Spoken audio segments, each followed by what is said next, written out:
Hi there. This is my review of the 2023 Kurz FS250, a 2,500-pound road legal enduro. I have had this motorcycle for just over a year now and covered 700 miles mostly off-road here on the beautiful Isle of Man. The bike came in a crate from Deeb Racing in the UK.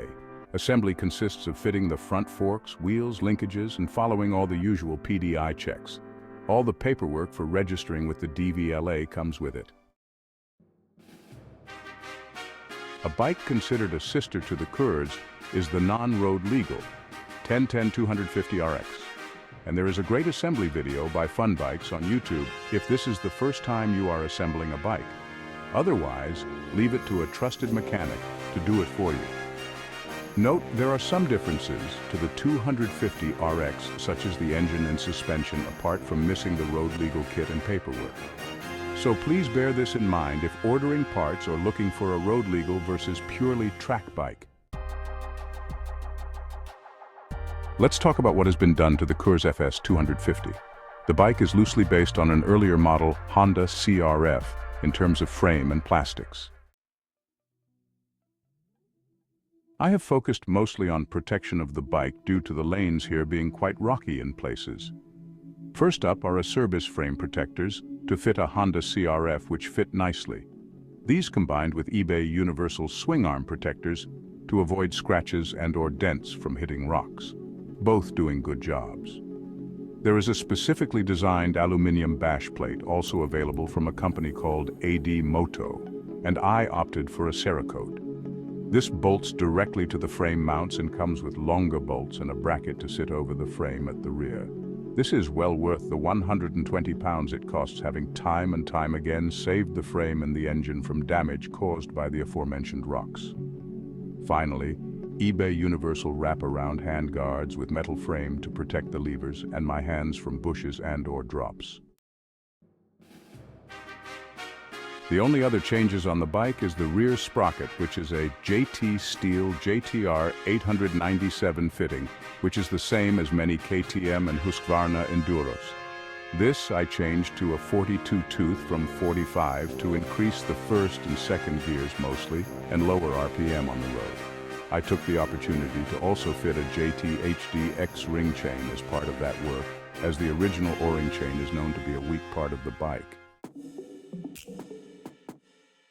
Speaking of the road, I also have a set of 17-inch Supermoto wheels which swap out in around 30 minutes.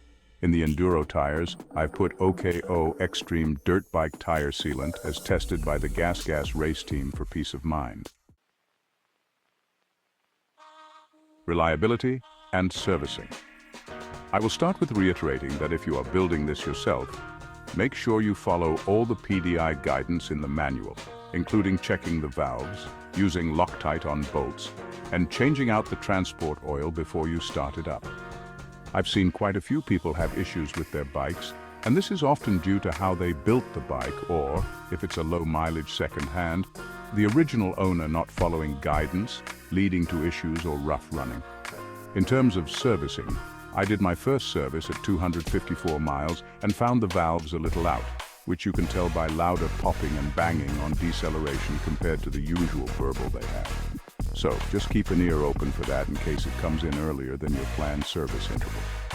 I changed out the Torch Chinese plug for an NGK and did the usual oil drop, which is 900 milliliters, and an air filter clean and re-oil.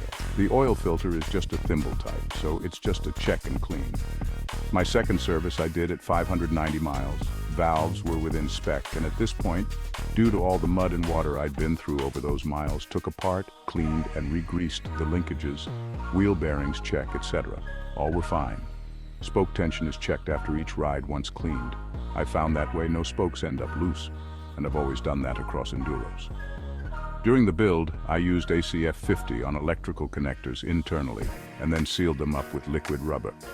Considering the amount of muddy water I have been through combined with the saltier air here, there is no corrosion on connectors and generally around the bike. What do others think? I go out on the trails with KTMs, Hondas, Yamahas, etc., and the Kurz easily keeps up with all of them. When you initially tell people what you have, they have that, oh, it's Chinese expression until they see the bike in the flesh, see what it can do, and hear the roar of the competition exhaust that comes as standard. Then they change their viewpoint even more when they consider the new price of $2,500 versus the $5,000 or so they spent on a used second-hand one and the associated work they had to put in on getting it right again. Who is the bike for?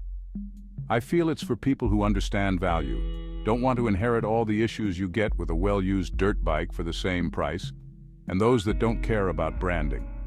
For me, it was a replacement for my KTM, which was starting to cause me headaches. The Kurz is so simple to maintain. The valves take 30 minutes to adjust. There's no coolant or piping to worry about. You simply need to do usual standard maintenance, change the oil regularly, and it will look after you.